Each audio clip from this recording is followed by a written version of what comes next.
अस्सलाम वालेकुम। मेरी ये वीडियो उन लोगों के लिए है जो माइंड ब्रिज में जॉब करना चाहते हैं। माइंड ब्रिज में अप्लाई करने के दो तरीके हैं। एक तो ये तरीका है कि जो उनका ऐड आ रहा होता है वहाँ पर आप अपने जो क्रेडेंशियल्स हैं वो फिलअप कर दीजिए, और दूसरा तरीका ये है कि आप उनके ऑफिस जाकर भी आप अपना इंटरव्यू वगैरह, जो फर्स्ट इंटरव्यू है, फर्स्ट इन्फॉर्मेशन है, वो आप दे सकते हैं। दोनों का मैं आपको बता देता हूँ कि दोनों में क्या होता है। अगर आप इंटरनेट पे, फेसबुक पे या इंस्टाग्राम से माइंड ब्रिज को जो है वो आप फिलअप करते हैं अपना सारा डाटा, तो आपको कॉल आ जाती है, लेकिन उसमें 1-2 दिन का टाइम लग सकता है, 3 दिन का टाइम, 1 हफ्ते का टाइम भी लग सकता है। लेकिन अगर आप खुद उनके ऑफिस में, माइंड ब्रिज के ऑफिस में जाकर वहाँ पर आप अपनी एप्लीकेशन देते हैं, तो आपका जो फर्स्ट इंटरव्यू होता है वो उसी टाइम आपका कंडक्ट हो जाता है। अच्छा, अब फर्स्ट इंटरव्यू में होता क्या है? फर्स्ट इंटरव्यू में जब आप ऑफिस जाते हैं उनके, तो वो आपको थोड़ी देर बिठाते हैं और फिर उसके बाद आपको बुलाया जाता है। आपको जो है वो थोड़ा सा आपसे एक छोटा सा इंट्रो लिया जाता है। आपसे पूछा जा सकता है कि आप किस टाइम जो है वो जॉब करना चाहते हैं, आपके पास टाइम क्या होता है, या आप मॉर्निंग इवनिंग में आप फ्लेक्सिबल है, कोई मसला तो नहीं है, नाइट में आप ड्यूटी कर सकते हैं। ये सारी बातें आपसे की जाती हैं। फिर आपसे इसके बाद ये सवाल किया जाता है कि आप जो है वो मतलब नेशनल कैंपेन में करना चाह रहे हैं या किसी इंटरनेशनल कैंपेन में करना चाह रहे हैं। इंटरनेशनल कैंपेन की सैलरी ज़्यादा होती है, जो नेशनल कैंपेन होती है उसकी सैलरी कम होती है। लेकिन इंटरनेशनल कैंपेन जो होती है वो इंग्लिश में होती है, तो उसके लिए वो आपका इंग्लिश में इंटरव्यू लेंगे। अगर उनको आपका इंग्लिश में इंटरव्यू समझ में आएगा तो वो आपको कंप्यूटर पर भेज देंगे, जहाँ पर आपको बेसिक इन्फॉर्मेशन अपनी फिलअप करनी होगी, और एक छोटा सा जो है वो राइटिंग का टेस्ट होता है, वो भी आपको फिलअप करना होता है, अपने बारे में इन्फॉर्मेशन देनी होती है आपने। कंप्यूटर पर जो बेसिक क्वेश्चन होते हैं उनके आंसर देने के बाद और एक अपने बारे में छोटा सा ऐसे लिखने के बाद वो आपको घर वापस भेज देते हैं। और जब आप घर आ जाते हैं तो उसके तकरीबन कुछ दिनों के बाद आपको दोबारा से एक कॉल आती है सेकंड इंटरव्यू के लिए। वो सेकंड इंटरव्यू आपका किसी टीम लीडर के साथ होता है। उस टीम लीडर के साथ आप अपना इंटरव्यू देते हैं, और अगर आपको मतलब वो सही लगता है तो वो आपको कुछ सैलरी बताता है। इन माई केस मुझे उन्होंने 52,000 रुपीज़ सैलरी बताई थी जब मेरा सेकंड इंटरव्यू हुआ।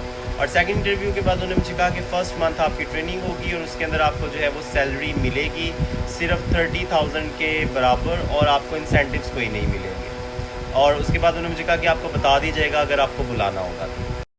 जो थर्ड कॉल मुझे आई, वो थर्ड कॉल मुझे वहाँ पर जॉब के लिए थी कि आप आ जाएं और आपने जो है वो अपने कुछ क्रेडेंशियल्स देकर आने हैं, जिसके अंदर पासपोर्ट साइज़ आपकी photo copies, passport size pics हैं, फ़ोटो कापीज़ वगैरह वो आपने लेकर जानी है। वो जब मैं लेकर गया तो उन्होंने मुझे जो एग्रीमेंट दिया उसके ऊपर 42,000 रुपीज़ सैलरी लिखी हुई थी, 52 नहीं लिखी हुई थी। सो पहली तो मुझे यहाँ पे प्रॉब्लम हुई कि 42,000 रुपीज़ सैलरी लिखी हुई थी, इंग्लिश मैंने सारी बोली थी, इंटरव्यू मुझे मतलब मेरा हो गया था सारा, एंड 42,000 रुपीज़ सैलरी वहाँ पर लिखी हुई थी, और उस पर लिखा हुआ था कि फ़र्स्ट मंथ में आपको जो है वो इंसेंटिव्स नहीं मिलेंगे, और जो आपकी बेसिक सैलरी है उसका हाफ मिलेगा। और ड्यूटी टाइमिंग जो थी वो रात की थी, यानी रात को तकरीबन 11 बजे से लेकर सुबह 5-6 बजे तक आपकी ड्यूटी टाइमिंग थी। पहले दिन मैं ट्रेनिंग के लिए गया रात के टाइम, वहाँ पे मेरा जो है वो फॉर्म फिलअप वगैरह हुआ, और टाइमिंग के लिए मैं गया वहाँ पे। कुछ उनका जो है वो फिंगरप्रिंट पे जो है वो फिंगर जो आपका होता है उससे आपका सारा एंट्री वगैरह आपकी होनी थी। वो एंट्री हुई, उसके बाद जो है वो हम एक बंदे के पास गए जो टीम लीडर होना था हमारा, उसने हमारी ट्रेनिंग स्टार्ट की। And what they were saying, अगर आप ये करेंगे तो ये कट जाएगा, अगर आप ये करेंगे तो ये सैलरी कट जाएगी, अगर आप ये करेंगे तो ये सैलरी कट जाएगी। और पहले जो 2 घंटे की ट्रेनिंग थी, उस 2 घंटे की ट्रेनिंग के अंदर सिर्फ हमें यही बताया जा रहा था कि आपकी ये डिडक्शन होगी, आपकी ये डिडक्शन होगी, आपकी ये डिडक्शन होगी।